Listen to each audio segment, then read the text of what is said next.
You don't even have to if you want to skip right You can narrate it. Okay. Let me know when you want me to say. Go ahead, Robert. Three men dressed in various high-end suits sit around a table inside a dining room that is pregnant with fancy decor. The room is painted blood red, paintings are hung on the walls without organization, and the room is lit from a chandelier that suspends above the center of the table. The scene begins with the homeowner and leader, Anthony, speaking in an obnoxious tone to the other men who do not have names and shall be referred to simply as Man 1 and Man 2.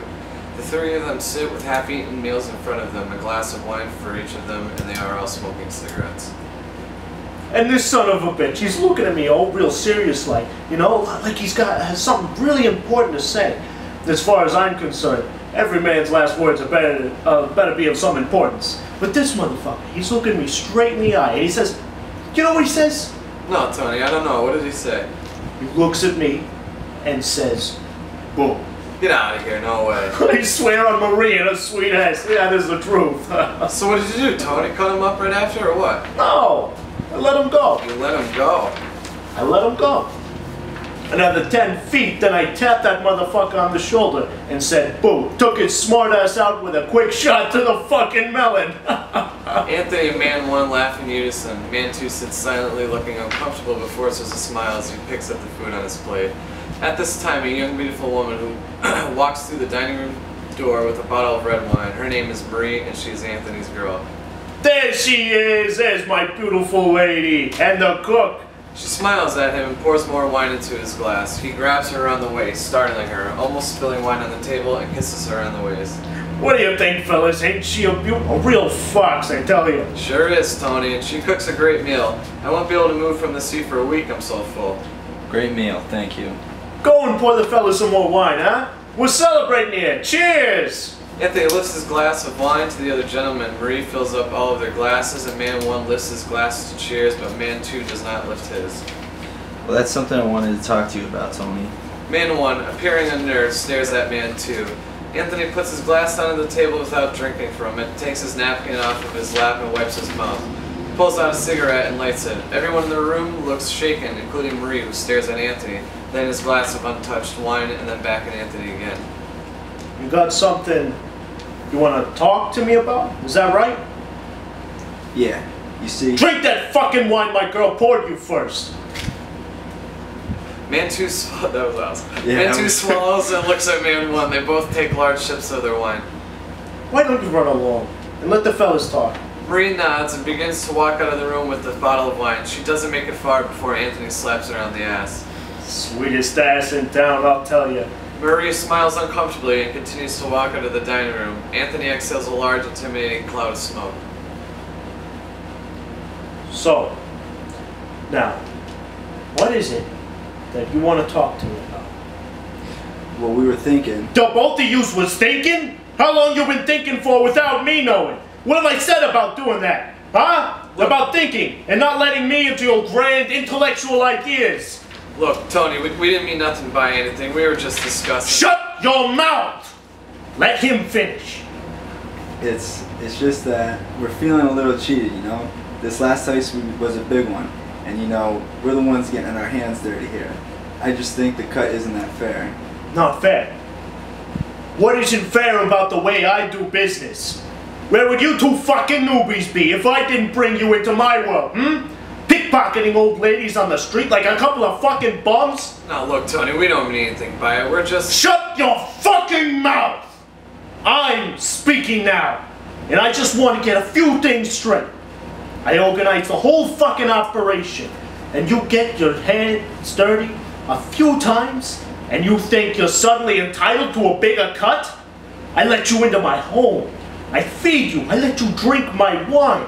And suddenly you're entitled? This offends me. Tony, please, honestly, let's just forget about it. When are you going to learn to shut your fucking mouth? The two men sit silent, struck with fear. A beat. Anthony puts the gun away, takes another pull of his cigarette, and puts it out in the ashtray. Marie!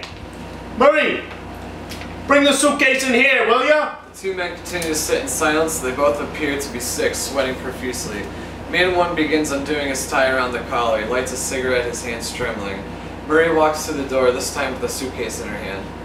Bring it here, sweetie. He clears his plate and glass away to make room for the suitcase. Marie places it down in front of Anthony and backs away from him a few feet. Anthony opens the suitcase, revealing a large amount of money inside. He sets his gun down on the table next to the suitcase. I'll tell you what. Come over here. I'm gonna let you take what you think you deserve. Let's just forget. Get the fuck over here, you scumbag piece of shit! I took the both of you junkies off the street, cleaned you up, gave you both jobs, and you still wasn't enough, huh? So, I want you to come over here and take what you fucking think you deserve. Come on, or I'm gonna shoot the fucking both of you in your goddamn faces, so your poor mothers won't even be able to show off your ugly mugs on your own funerals. Man 1 and Man 2 lock eyes. Man 1 nods at Man 2, who rises from his seat and walks over to stand next to Anthony. He looks at Anthony for confirmation. Go on. Man 2 reaches his hand in the suitcase and grabs a hold of some money and takes it out. Atta boy, keep going. Go on. Man 2 looks over at Man 1, who is continuing to look paler and sicker. He glances over at Marie, who is staring at her feet, and once again stays at the suitcase. He reaches in to grab another wad of cash when Anthony suddenly slams Man 2's fingers in the suitcase. Anthony breaks his wine glass over Man 2's head. We could just skip that. Yeah, blah blah blah. Yeah, just go from. Anthony continues to kick the lifeless body. Piece of shit, motherfucker, good for nothing. Fucking junkie piece of shit! Finally, Anthony stops the brutal violence, fixes up his tie, cracks his neck, and adjusts his hair. He appears to have regained composure. He takes the money Man 2 had taken out of the suitcase and throws it on the now dead Man 2's chest. There! You earned it. You can keep it. Camera cuts to Man 1, who is appearing more and more ill. I'm going to fix myself up. Don't fucking move. I'll deal with you when I get back. Marie, grab the suitcase and come with me. Anthony makes his way across the room towards the dining room door. He opens it. Marie, let's go! As Anthony walks out, he shuts the door behind him just as Man 1's head hits the table, spilling his glass of wine on the table. Marie looks at him and smiles. She walks over, shuts the suitcase, wiping some of Man 2's blood off on his napkin, and picks it up off the table. She begins to walk across the room, pausing for a moment to look at Man 1. I sure hope your buddy's blood washes off easily. She walks towards the door, opens it, and shuts it behind her, exiting the dining room. Kitchen, evening. Anthony pulls out his pack We of could cigarettes. just skip over all that. The cigarette's still parting his lips. Oh, it's you, sweetie. I'm sorry you had to witness that. But you gotta do what you gotta do, sweetheart. One day, you'll understand what I mean. Okay, I think that's all of it, really. Yeah. Well, that was goddamn awesome. Great job. Yeah. Great job. Yeah. Some things that I want to comment on just after the